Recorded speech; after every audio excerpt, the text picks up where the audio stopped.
కడప జిల్లా రాజకీయం వైఎస్ వివేక హత్య చుట్టే తిరుగుతుంది. వివేక హత్య కేసుపై వ్యాఖ్యలు చేయవద్దని కోర్టు ఆదేశాలున్నా ఆ ప్రస్తావన మాత్రం ఆగటం లేదు. వివేక కేసులో నిందితుడైన కడప ఎంపీ అవినాష్ రెడ్డితో పాటు సీఎం జగన్ పై షర్మిల, సునీతలు తీవ్ర స్థాయిలో విమర్శలు గుప్పిస్తున్నారు. ఆ క్రమంలో తాజాగా జగన్ సొంత జిల్లాలో తన చెల్లెళ్ల ఆరోపణపై తొలిసారి స్పందించారు.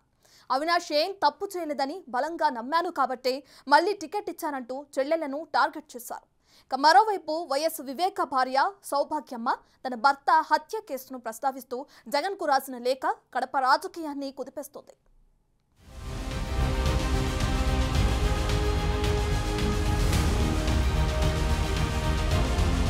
కడప లోక్సభ స్థానంలో కాంగ్రెస్ అభ్యర్థిగా బరిలో ఉన్న పీసీసీ ప్రెసిడెంట్ వైఎస్ షర్మిల మాజీ మంత్రి వివేకానందరెడ్డి హత్యలో నిందితుడైన వైఎస్ అవినాష్ రెడ్డితో పాటు జగన్ ప్రభుత్వంపై తీవ్రస్థాయిలో ధ్వజమెత్తుతున్నారు.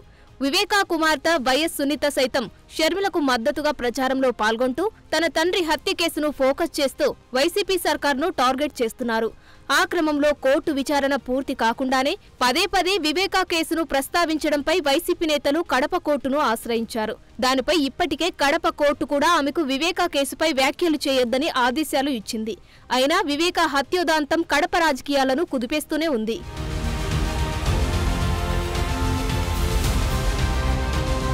తొలిసారిగా చెల్లెళ్ల ఆరోపణలపై సీఎం జగన్ స్పందించారు. పులివెందులలో నామినేషన్ సందర్భంగా ఆయన దివంగత వైఎస్ వారసత్వాల గురించి ప్రస్తావించారు. వైఎస్ పేరు చెప్పుకొని కొంతమంది వస్తున్నారని, తామే వారసులమని చెప్పుకుంటున్నారని, వైఎస్ పేరును ఎఫ్ఐఆర్లో చేర్చిన వారితో కలిసిన వారు వారసులు ఎలా అవుతారని ప్రశ్నించారు. పసుపు చీర కట్టుకుని వారికి మోకరిల్లుతున్నారని విమర్శించారు.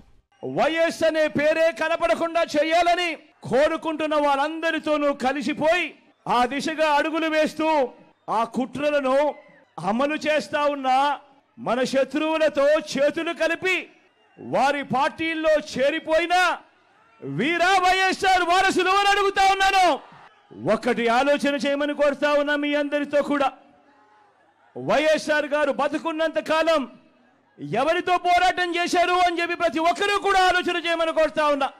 కుట్రలు కుతంత్రాలు చేసిన ఆయన శత్రువులతో పసుపు చీర కట్టుకొని వారి ఇళ్లకు వెళ్లి వారికి మోకరిల్లి వారి కుట్రలో భాగమవుతూ వారి స్క్రిప్టులను వారు చెప్పినది మక్కి టు మక్కి చదివి వినిపిస్తూ భాగమవుతా ఉన్న వీళ్ళ వైఎస్ఆర్ వారసులు అని అడుగుతా ఉన్నాను మీ అందరి సమక్షంలో.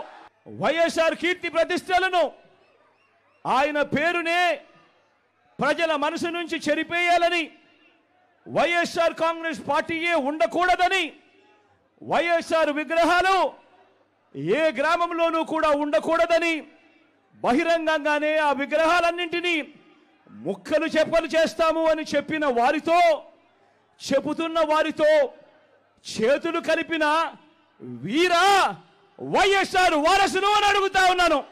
జగన్ అధికారంలోకి వచ్చాక తనను పక్కన పెట్టాడని తన చెల్లెలు అంటోందని, షర్మిల, సునీతల వెనుక ఉంది చంద్రబాబేనని ఆరోపించారు. తన చిన్నాన్నను ఓడించిన వారితోనే చేతులు కలిపారంటూ వివేక రెండో భార్య ప్రస్తావన తీసుకొచ్చారు.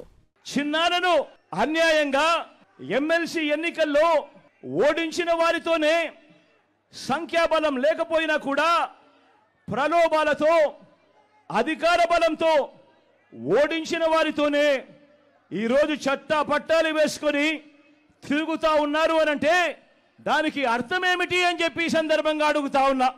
చిన్నాన్నకు రెండో భార్య ఉన్న మాట వాస్తవం అవునా కాదా? ఆ రెండో భార్యతో తనకు సంతానం ఉన్న మాట వాస్తవం అవునా కాదా?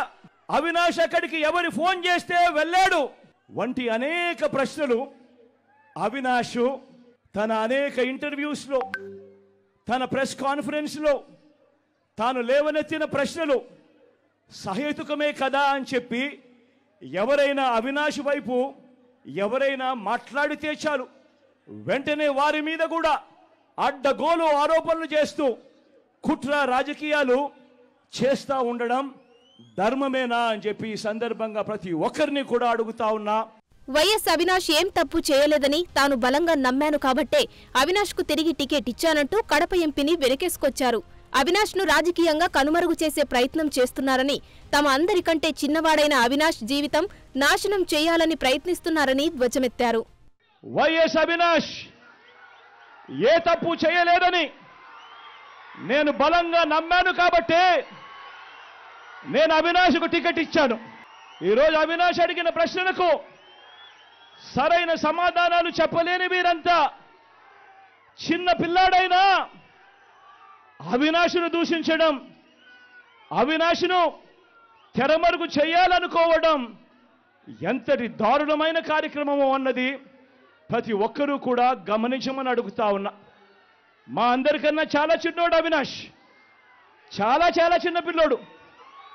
అటువంటి పిల్లోని జీవితం నాశనం చేయాలని చెప్పి నిజంగా ఇంత పెద్ద పెద్ద వాళ్ళందరూ కూడా కుట్రల్లో భాగమవుతా ఉన్నారంటే నిజంగా వీళ్ళంతా మనుషులేనా అని చెప్పి సందర్భంగా అడుగుతా ఉన్నా. సీఎం జగన్ కేబినెట్ పై వైఎస్ షర్మిల సంచలన వ్యాఖ్యలు చేశారు. వైఎస్ఆర్ ను తిట్టిన వాళ్లే జగన్ కేబినెట్ లో ఉన్నారని ఆమె ఆరోపించారు. తమ తల్లి విజయమ్మను మంత్రి బొత్స సత్యనారాయణ అవమానించారని గుర్తు చేశారు. జగన్ను ఉరితీయాలని కాంగ్రెస్ హయాంలో ఇదే బొత్స వ్యాఖ్యానించారని ఆమె మండిపడ్డారు. తమ తండ్రిని బండబూతులు తిట్టిన బొత్సని జగన్ తండ్రి సమానులనడాన్ని ఆమె తప్పుబట్టారు. జగన్ కోసం పాదయాత్రలు చేసిన వాళ్లు గొడ్డలిపోటుకి గురైన వారు మాత్రం ఏమీ కారని ఆవేదన వ్యక్తం చేశారు. జగన్మోహన్ రెడ్డి గారు ఈరోజు పొద్దున న్యూస్ లో చూస్తే వాళ్ళు చెప్తున్న మాట, బొత్స సత్యనారాయణ అనే ఆయనను పక్కన నిలబెట్టుకొని నాకు తండ్రి లాంటి వాడు ఓట్లేయండి అని అడుగుతున్నారు. మీ సమక్షంలో అడుగుతున్నాం. బొత్స సత్యనారాయణ గారు జగన్మోహన్ రెడ్డి గారికి తండ్రి సమానులట, తండ్రి సమానులట. ఏ బొత్స సత్యనారాయణ?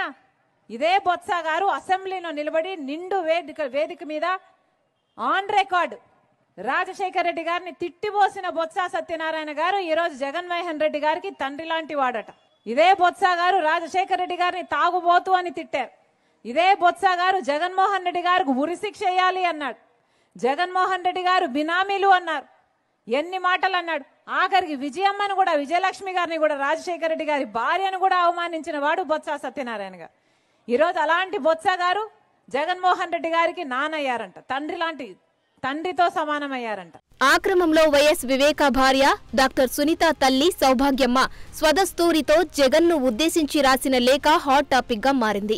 న్యాయం కోసం పోరాటం చేస్తున్న వారిపై నిందలు వేస్తూ హేళన చేస్తున్నారని సౌభాగ్యమ్మ ఆవేదన వ్యక్తం చేశారు. వివేక హత్యకు కారణమైన వారికి మళ్లీ ఎంపీ అభ్యర్థిగా అవకాశం ఇవ్వడంతో పాటు రక్షణ కల్పిస్తున్నారని విమర్శించారు. చెప్పలేని విధంగా వ్యక్తిత్వ హననం చేయించడం కరెక్టేనా అని ప్రశ్నించారు. నిన్ను సీఎంగా చూడాలని ఎంతో తపించిన చిన్నాన్నకే ఇలా జరిగిందని లేఖలో ప్రస్తావించారు.